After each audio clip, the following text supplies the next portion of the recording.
Halo, kita berjumpa lagi dalam serial akuntansi dasar. Kali ini kita akan membicarakan mengenai konsep accrual basis dan jurnal penyesuaian. Konsep accrual basis ini konsep yang cukup penting dalam akuntansi, karena konsep accrual basis ini nanti diturunkan menjadi yang namanya konsep matching. Jadi begini, konsep accrual basis yang diturunkan menjadi konsep matching ini filosofinya berasal dari konsep upaya dan hasil. Mengatakan begini, upaya yang Anda lakukan itu akan membuahkan hasil, atau kita balik, hasil yang Anda peroleh itu disebabkan karena upaya yang Anda lakukan. Nah, kalau dalam konsep matching mengatakan bahwa pendapatan yang diperoleh pada periode ini berasal dari beban atau upaya yang telah dikeluarkan pada periode yang sama. Itu namanya konsep matching. Nah, dalam membuat laba atau konsep laba dan rugi dalam akuntansi, itu filosofinya dari konsep upaya dan hasil. Atau filosofinya berasal dari konsep matching. Bagaimana teknisnya lengkapnya, kita masuk ke dalam slide-slide berikut ini. Ya, judul kita accrual basis dan penyesuaian. Jadi konsep upaya dan hasil ya, filosofinya dari situ, atau disebut juga konsep matching, konsep penandingan. Jadi hasil yang kita peroleh saat ini adalah dari upaya yang kita korbankan pada saat ini. Jadi yang merah-merah itu yang menjadi kata kuncinya, hasil saat ini dan upaya saat ini. Maka laba dan rugi pada sebuah periode, pada suatu periode, itu harus berasal dari pendapatan dan beban yang dikeluarkan atau yang diterima pada periode yang sama. Misalnya laba tahun 2001 itu berasal dari pendapatan tahun 2001 dan beban tahun 2001. Nah, inilah yang akan dicari ya, yang akan dicari. Oke, sekarang kita masuk dalam contoh-contohnya. Misalnya ini, Lucy mempunyai usaha menyewakan alat pesta, musik maupun tenda ya. Jadi dia seorang event organizer. Pada tanggal 20 Desember 2021 ya, Lucy didatangi seorang klien yang akan menyewa peralatannya untuk pesta pernikahan. Pernikahannya tanggal 15 Januari tahun 2022. Ya, dari sini kita lihat ya. Jadi ada 2 tahun, 2021 dan 2022. Lucy membuat laporan keuangan tentunya pada akhir tahun 2021 untuk tutup buku periode 2021. Dia membuat laporan keuangan 31 Desember 2021. Pertanyaannya adalah, klien itu, ya, masalahnya klien itu membayar lunas jasa sewa sebesar 5 juta pada tanggal 20 Desember 2021. Jadi dia membayar di depan sudah lunas. Nah, apa yang terjadi atau apa yang harus dilakukan oleh Lucy untuk mencatat pelunasan jasa dari klien? Kita lihat bahwa pertama, Lucy sudah menerima hasil tahun 2020. Pertanyaannya adalah, apakah Lucy sudah melakukan upaya atas hasil itu pada tahun 2020? Yang kedua, jika Lucy sudah menerima hasil tetapi belum menjalankan pekerjaannya, maka apakah kewajiban akan muncul? Itu adalah itu apakah? Apakah ada kewajiban yang muncul? Tentu jawabannya bisa Anda lakukan ya. Pertama, apakah Lucy sudah menerima hasil tahun 2020? Apakah sudah melakukan upaya? Jawabannya belum. Lucy belum melakukan upaya. Sehingga pendapatan yang sudah dia terima tahun 2021 itu belum bisa diakui sebagai pendapatan karena dia belum berupaya. Dua, kalau Lucy sudah menerima uang, sudah menerima hasil, tapi belum menjalankan pekerjaannya, berarti yang timbul adalah utang. Di Lucy utang pekerjaan. Maka pendapatan yang diterima tahun 2020 itu adalah utang. Maka disebut, akunnya biasanya disebut pendapatan diterima di muka. Jadi meskipun ada kata-kata pendapatan, tetapi itu bukan pendapatan. Itu adalah utang. ada kewajiban. Pendapatan diterima di muka adalah kewajiban. Nah, terus bagaimana Lucy mencatatnya? Pada tanggal 20 Desember 2021, Lucy akan mencatat penerimaan kas, karena kas bertambah, kas didebet 5 juta, sedangkan dia akan menambahkan utang, yaitu pendapatan diterima di muka, kredit ya, bertambah 5 juta. Nanti pada tanggal 15 Januari 2022, Lucy menyelesaikan semua pekerjaannya. Lucy memberikan layanan pernikahan klien. Setelah itu, Lucy berarti sudah melunasi utangnya, yaitu utang pelayanan pada klien. Maka jurnalnya pada 15 Januari 2022 adalah jurnal penerimaan pendapatan dan pelunasan utang. Maka jurnalnya adalah pendapatan diterima di muka, debit 5 juta, ini sebagai pelunasan utang pendapatan, dan kreditnya adalah menambah pendapatan jasa. Pendapatan jasa, debit 5 juta. Oke. Nah, jadi setiap akhir periode itu dilakukan penelusuran. Ya, gara-gara accrual basis ini, maka akuntansi pada setiap akhir periode selalu harus memikirkan, harus melakukan penelusuran. Misalnya, adakah utang pendapatan yang sudah lunas dengan sendirinya? Adakah aset yang habis, expired, daluarsa karena dipakai selama periode berjalan?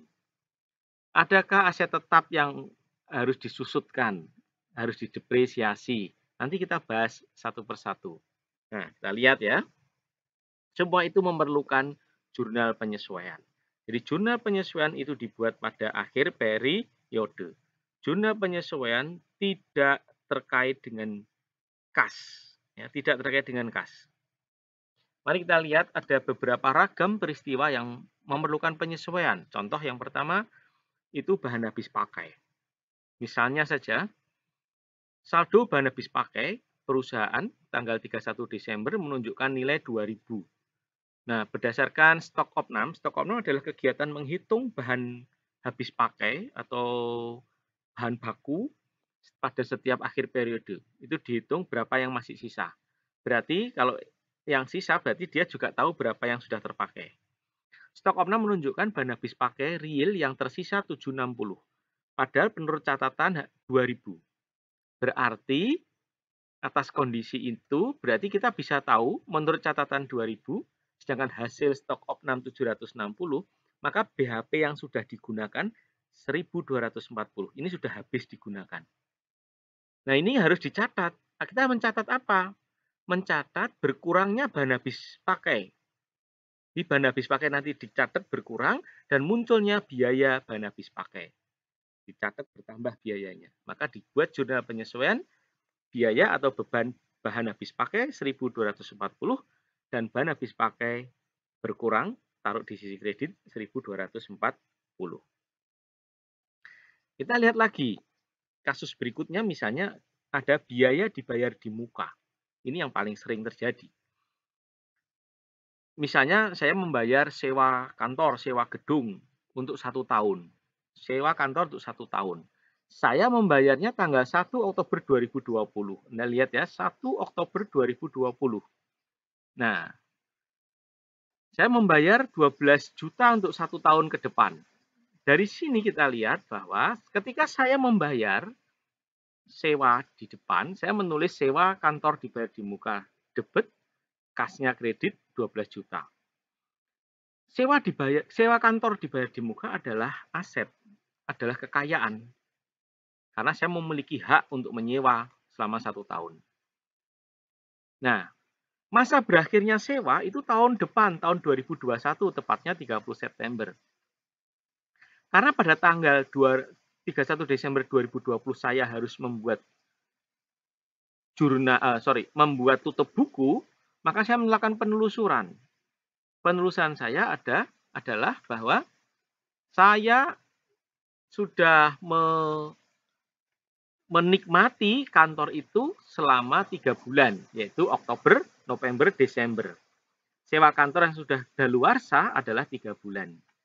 3 bulan ini menjadi biaya sewa. Maka saya harus membuat jurnal, yaitu mengakui biaya sewa sebesar 3 juta dan saya mengamortisasi namanya ya, mengamortisasi kekayaan saya berupa sewa dibayar di muka, saya kurangi 3 juta. Maka saya kredit 3 juta.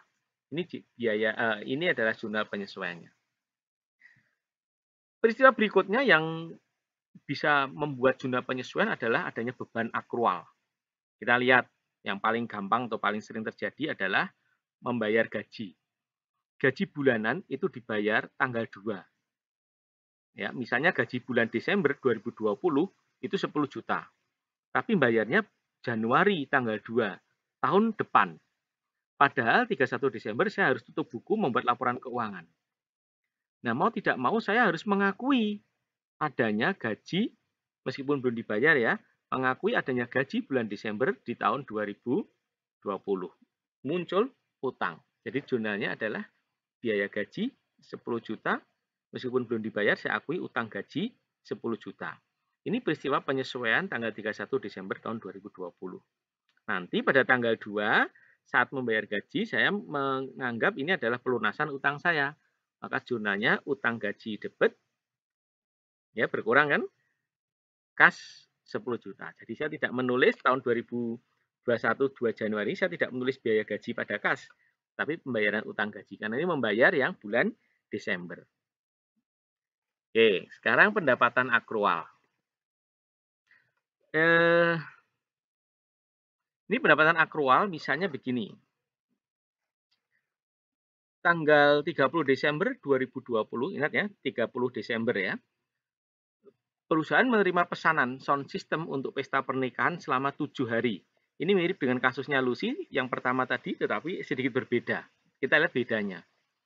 Jadi ada orang memiliki punya hajat pesta selama pernikahan selama 7 hari berturut-turut. Mulai dari tanggal 30 Desember sampai tanggal 5 Januari. Dia menyewa sound system saya selama 7 hari. Perharinya 1 juta. Nah, pelanggan nanti pelanggan bayarnya tanggal 5, hari terakhir. Nah, gimana? Apa yang saya lakukan? Saya harus mengakui, jadi perusahaan harus mengakui adanya pendapatan jasa selama 2 hari. Tanggal 30 dan tanggal 31 Desember. Ya, dalam rangka membuat laporan keuangan tahun 2020, saya harus mengakui adanya pendapatan selama 2 hari, yaitu 2 kali 1 juta sama dengan 2 juta. Meskipun belum terima duit, ya, tetapi sudah ada upaya dan itu terjadi tahun 2020. Kita lihat, jadi kalau dilihat gambarnya, pendapatan saya itu yang kuning itu 2020, sedangkan yang hijau 2021. Ini yang dinamanya konsep matching ya. Anda dapat gambaran sekarang di sini. Jadi meskipun pendapatannya 7 juta, tetapi yang 2 juta tahun 2020, yang 5 juta tahun 2021. Ini harus dipisah. Maka dalam membuat jurnal penyesuaian 31 Desember, saya membuat jurnal piutang usaha 2 juta, terus pendapatan jasa 2 juta. Nah, nanti ketika tanggal 5 Januari terima duit, ya lihat. Saya juga akan menjurnal pelunasan piutang. Ya, tidak semua dimasukkan sebagai pendapatan tahun 2021. Guys ya. Yang juga menjadi bahan penyesuaian, ya, konsep upaya dan hasil itu berkaitan dengan aset tetap. Aset tetap dalam akuntansi itu harus didepresiasi, harus disusutkan. Meskipun tidak semua aset tetap. Ya, misalnya aset tetap ada yang utama ada 3, misalnya tanah, peralatan, bangunan. Tanah masa manfaatnya tidak terbatas, sehingga tanah ini tidak didepresiasi, ya, tidak didepresiasi. Peralatan dan bangunan manfaatnya bisa lebih dari 1 tahun. Nah, ini harus didepresiasi, harus disusut. Meskipun dalam sejarahnya nanti ya, standar akuntansi keuangan memiliki konsep yang berubah-ubah dan berbeda-beda mengenai depresiasi.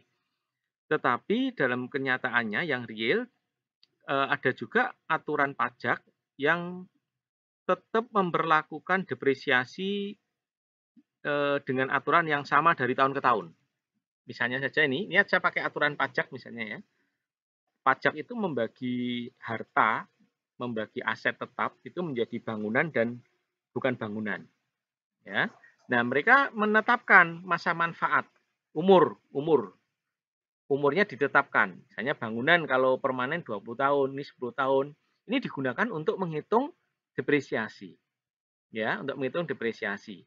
Nah, ini lihat aturan pajak peraturan Menteri Keuangan. Ya, nanti bisa Anda lihat peraturan Menteri Keuangan mengatur bagaimana mengenai kelompok ya, kelompok-kelompok ini ya, kelompok 1 2 3 4 ini Anda lihat di peraturan Menteri Keuangan tentang pajak. Misalnya, perusahaan memiliki kendaraan bermotor, harga perolehannya 30 juta. Umur ekonomi diperkirakan 5 tahun. Nah, umur ekonomi aset tetap itu usia aset tersebut produktif. Memang kendaraan itu umurnya bisa 20-30 tahun, tetapi secara ekonomis biasanya kalau sering dipakai ya biasanya umurnya lebih pendek. Setelah 5 tahun sering mogok, biaya perawatannya tinggi sehingga tidak ekonomis lagi meskipun masih bisa digunakan. Jadi kalau menurut perusahaan sudah tidak enak diganti saja gitu. Nah, bila depresiasi setahun dihitung 6 juta, maka jumlah penyesuaiannya Anda lihat ya. Depresiasinya dihitung 6 juta. Dari mana? Ya dari 30 juta dibagi 5 sama dengan 6 juta. Maka biaya depresiasinya adalah beban depresiasi debit 6 juta. Terus muncul akumulasi depresiasi peralatan kredit 6 juta. Beban depresiasi itu akun yang nanti muncul di laporan laba rugi. Sedangkan akumulasi depresiasi peralatan ini nanti menjadi akun yang ada di aset. Sifatnya kontra pada peralatan atau mengurangi peralatan. Nah,